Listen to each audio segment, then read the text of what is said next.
안녕하세요. 우리가 지난주에 변수와 자료형에 대해서 처음으로 배워봤는데요. 아직 잘 이해가 안 되는 친구들이 많은 것 같아요. 그래서 오늘 다시 한번 간단하게 복습을 해보고 변수와 자료형에 대해서 추가적으로 알아야 하는 점들을 살펴볼 거예요. 내용이 비교적 간단하기 때문에 오늘은 변수와 자료형이 좀 어렵게 느껴졌던 친구들이 있다면 예제도 많이 연습해보고 다시 한번 그 개념을 익히는 시간을 갖도록 하겠습니다. 먼저 복습부터 해보겠습니다. 우리가 지난 시간에 배웠던 가장 중요한 개념은 변수였어요. 정보를 저장하는 상자라고 했고요. 상자에는 여러 가지 종류가 있었습니다. 그래서 저장할 정보의 종류나 크기에 따라서 다른 상자를 사용해야 한다고 했습니다. 이때 이 상자의 종류를 우리는 자료형이라고 불렀는데요. 자료형은 크게 세 가지 종류, 즉 정수형, 실수형, 문자형이 있다고 배웠습니다. 각각의 자료형을 대표하는 자료형들만 빠르게 살펴보면 정수형 중 가장 많이 사용하는 int, 실수형 중 가장 많이 사용하는 float, 그리고 문자형으로는 캐릭터형이 있었습니다. 그리고 이 변수에 담겨있는 정보를 꺼내서 출력하고 싶을 때 어떻게 해야 될까요? 이렇게 하면 안 될 거예요. 이렇게 하면 A가 출력이 됩니다. 자, 대신 서식 지정자라는 것을 사용해서 변수 안에 저장된 데이터를 출력되도록 할 수가 있었어요. 이와 같은 방법으로 사용하면 이렇게 쉼표 뒤에 있는 이 변수에 저장된 데이터가 이렇게 출력되도록 만들 수가 있었습니다. 자, 저장된 데이터의 종류에 따라서 다른 서식 지정자를 사용해줘야 된다는 것도 배웠는데요. 정수형 int는 %d, 실수형 float는 %f, 문자형 캐릭터는 %c를 사용해서 출력을 할 수가 있었습니다. 자, 그럼 다음으로 오늘은 변수의 이름을 짓는 규칙에 대해서 살펴볼 텐데요. 자, 프로그램 안에서는 여러 가지 변수가 동시에 사용될 수가 있고 그 변수들을 구별하기 위해서 각각의 이름을 붙여야 한다고 했습니다. 그 이름은 프로그래머 마음대로 지을 수 있지만 몇 가지 규칙은 지켜주어야 하는데요. 총 5가지 규칙이 있어요. 알아보도록 하겠습니다. 이 내용은 교과서 14페이지에도 있으니까 참고해 보시면 좋겠습니다. 자, 먼저 첫 번째, 변수의 이름은 영문자, 숫자, 밑줄로만 구성할 수 있습니다. 특수문자 같은 것은 사용할 수가 없어요. 그래서 왼쪽에 있는 2가지 예제는 가능하지만 맨 끝에 있는 이 예제는 틀린 변수의 이름이라고 볼 수 있겠습니다. 자, 두 번째, 변수의 이름 사이에는 공백이 포함될 수 없어요. 그래서 왼쪽처럼 붙여서는 이름을 지을 수 있지만 이렇게 띄어서 2개의 단어를 연달아 사용하는 경우에는 변수의 이름을 제대로 지었다고 할 수 없습니다. 자, 다음 세 번째, 첫 글자는 영문자나 밑줄만 가능하고 숫자로 시작될 수는 없습니다. 그래서 왼쪽에 있는 2가지 예제는 변수의 이름으로 적절하지만 맨 마지막에 있는 것처럼 숫자가 맨 처음에 나온 경우, 이거 숫자 1이거든요. 이런 경우는 변수의 이름을 제대로 지었다고 할 수 없습니다. 자, 네 번째, C 언어에서는 대문자와 숫자를 각각 다르게 인식합니다. 그래서 여기 있는 것처럼 소문자 A와 대문자 A의 변수는 각각 다르게 인식될 수 있습니다. 자, 마지막 5번째, 예약어는 변수의 이름으로 사용할 수 없습니다. 자, 예약어라고 하는 것은 이미 사용하고 있는 명령어나 자료형 같은 것을 의미하는데요. 예를 들어서 int라고 하는 것은 정수를 나타내는 자료형이기 때문에 이를 변수의 이름으로 만들면 앞으로 int를 쓸 때 이게 정수를 나타내는 자료형인지 변수의 이름을 나타내는 것인지 컴퓨터가 헷갈리겠죠. 그래서 이렇게 만들 수는 없습니다. 대신에 이 예약어에다가 조금의 변화를 주면 사용을 할 수도 있습니다.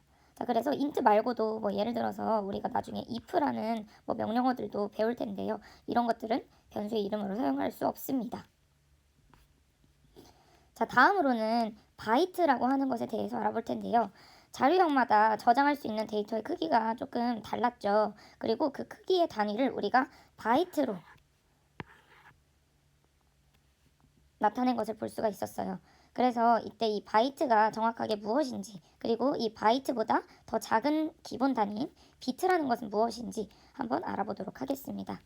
이에 대해 이야기를 하려면 먼저 컴퓨터의 동작 원리에 대해 이해를 해야 하는데요. 사실 컴퓨터는 0과 1로만 정보를 처리합니다. 그래서 변수에 저장되는 데이터들도 전부 0과 1로 변환해서 처리를 합니다. 이때 이 0과 1 하나하나를 우리가 비트라고 부르고요. 정보를 표현하는 데 가장 최소가 되는 단위라고 볼 수 있습니다. 컴퓨터는 어떤 단순한 작업을 처리하는 데에도 수많은 0과 1을 받아들이고 처리하는데요. 너무 0과 1이 많아서 어느 순간부터 이것을 8개씩 묶어서 처리를 하게 됩니다. 자, 그래서 이렇게 8개씩 묶어서 처리하는 단위를 바로 바이트라고 부릅니다. 컴퓨터는 일반적으로 바이트 단위로 정보를 처리하고 표시하기 때문에 이 바이트라는 말에 대해서 잘 기억을 해두시면 좋겠습니다.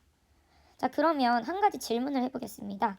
1비트를 이용해서 표현할 수 있는 정보의 개수가 몇 개나 될까요? 이때 데이터는 0과 1로만 표현을 해야 합니다. 자, 그러면 0 아니면 1 이렇게 한 자리 숫자, 자, 두 가지만 표현을 할 수가 있겠죠. 자, 그렇다면 2비트를 이용하면 총 몇 개의 정보를 표현할 수 있을까요? 자, 화면에 보이는 것처럼 4가지 정보를 표현할 수 있습니다. 이와 같은 방식으로 따져보면 8비트, 즉 8자리의 0과 1로 표현할 수 있는 데이터의 개수도 구할 수 있는데요. 8비트로는 256개의 데이터를 표현할 수 있고 8비트는 1바이트와 같은 단위라고 했기 때문에 1바이트 크기의 데이터는 총 256개의 데이터를 표현할 수 있다고 보시면 됩니다. 이 사실은 너무나 중요한데요. 예를 들어서 캐릭터 자료형이 1바이트 크기의 데이터를 담을 수 있다. 이 말은 캐릭터 자료형은 총 256개 범위의 데이터들을 저장할 수 있다는 의미가 됩니다. 구체적으로 음수는 128개, 그리고 0, 그리고 양수 127개를 저장할 수가 있고요. 이를 다 더해보면 총 256개의 데이터를 저장할 수 있다는 말이 됩니다. 그래서 1바이트 크기의 자료형 캐릭터는 마이너스 2의 7제곱부터 플러스 2의 7제곱 마이너스 1까지의 숫자 데이터를 저장할 수 있는 상자다 라고 생각하면 되겠습니다. 자, 만약에 그 저장 범위보다 큰 숫자를 상자에 집어넣으면 어떻게 될까요? 한번 보겠습니다. 자, 캐릭터 자료형의 표현 범위를 이렇게 한번 표현을 해봤는데요. 자, 최소값은 마이너스 2의 7제곱, 즉 마이너스 128이고요. 최대값은 플러스 2의 7제곱 마이너스 1, 즉 127입니다.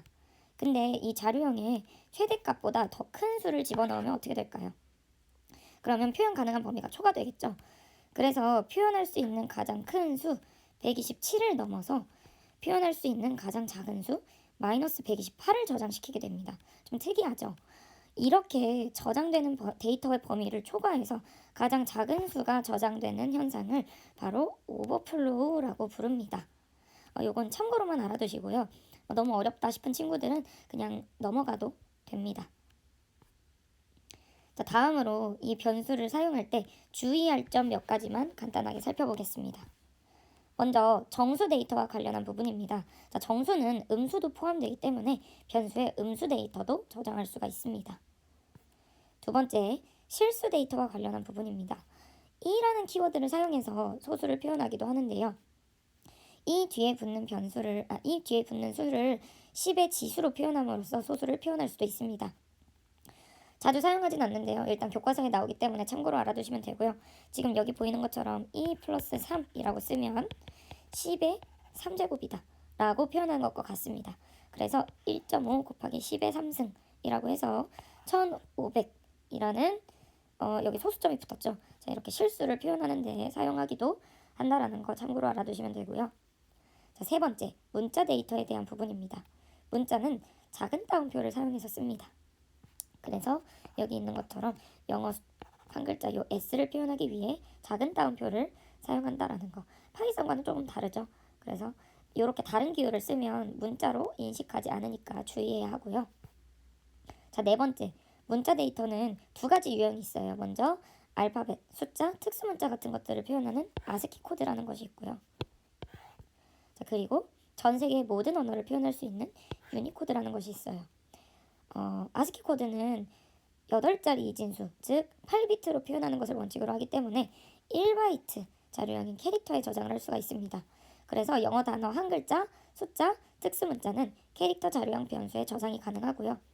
하지만 유니코드는 16자리 이진수, 즉 16비트로 표현하는 것을 원칙으로 합니다. 그래서 1바이트 자료량인 캐릭터보다 데이터가 크기 때문에 저장할 수가 없습니다. 그래서 한글은 한 글자여도 캐릭터 자료형에 저장될 수가 없습니다.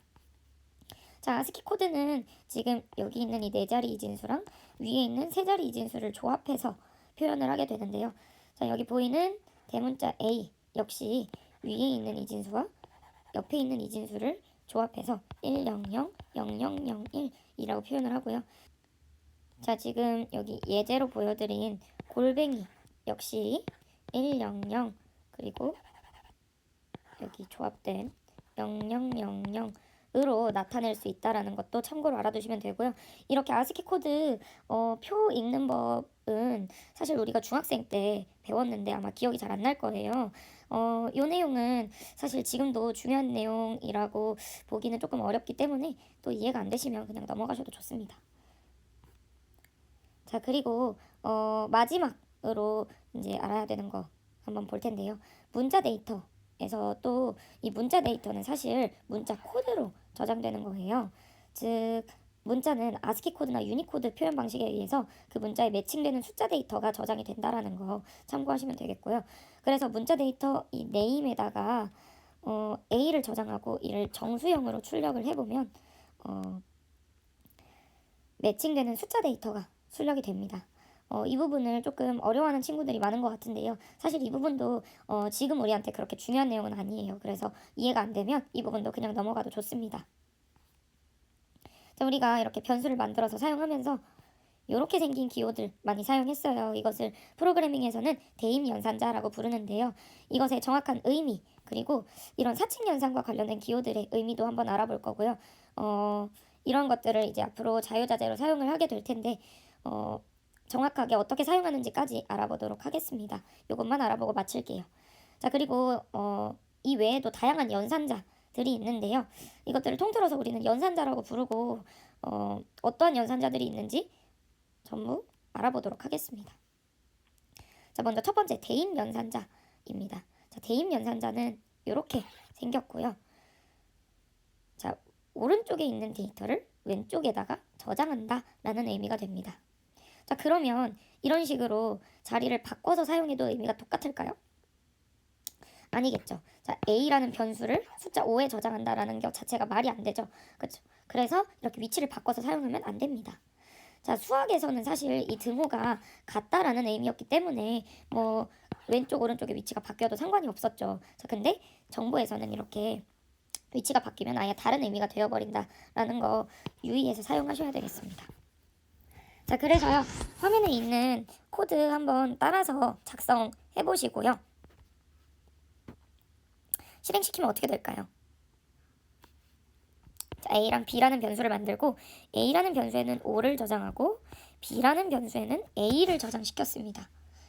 자, 이렇게 되면 A라는 상자에는 5가 저장되고 B라는 상자에는 A에 있는 데이터 5가 똑같이 저장이 되기 때문에 자, 이렇게 출력해보면 결과를 봤을 때 B는 5라는 결과가 나온다는 것을 확인할 수가 있습니다. 자, 그리고 두 번째 산술 연산자도 같이 살펴볼 텐데요. 산술 연산자는 우리가 흔히 알고 있는 사칙 연산자를 의미합니다. 그래서 더하기, 빼기, 곱하기, 나누기를 이와 같은 방식으로 표현을 하고요. 지금 키보드에는 곱하기나 나누기와 똑같이 일치하는 키보드 자판이 없어요. 그래서 곱하기는 별표 모양으로 그리고 나눗셈은 슬래시 모양으로 표현을 하게 됩니다. 자, 그래서 이러한 방식으로 사용을 한다는 거 참고하시고요. 자, 처음 보는 연산자들이 있어요. 처음 보는 연산자가 있어요. 요 퍼센트 연산자인데요. 요 퍼센트 연산자는 나머지를 의미합니다. 자, 이게 무슨 말인지 한번 같이 살펴볼게요. 자, 이렇게 표현된 연산을 어떻게 계산할 수 있는지 한번 살펴보겠습니다. 자, 10% 3은요. 10을 일단 3으로 나눕니다. 그러면 몫이 3이고 나머지가 1이 나오겠죠. 이때 이 나머지를 값으로 갖는 연산자를 바로 퍼센트 연산자, 나머지 연산자라고 부릅니다. 자, 그래서 10% 3은 1이다 라고 결과를 도출할 수가 있고요. 자, 이렇게 연산자까지 오늘 알아봤습니다. 이렇게 배운 내용을 우리가 프린트에 같이 정리해보고 문제들도 한번 같이 풀어보도록 하겠습니다. 고생하셨습니다.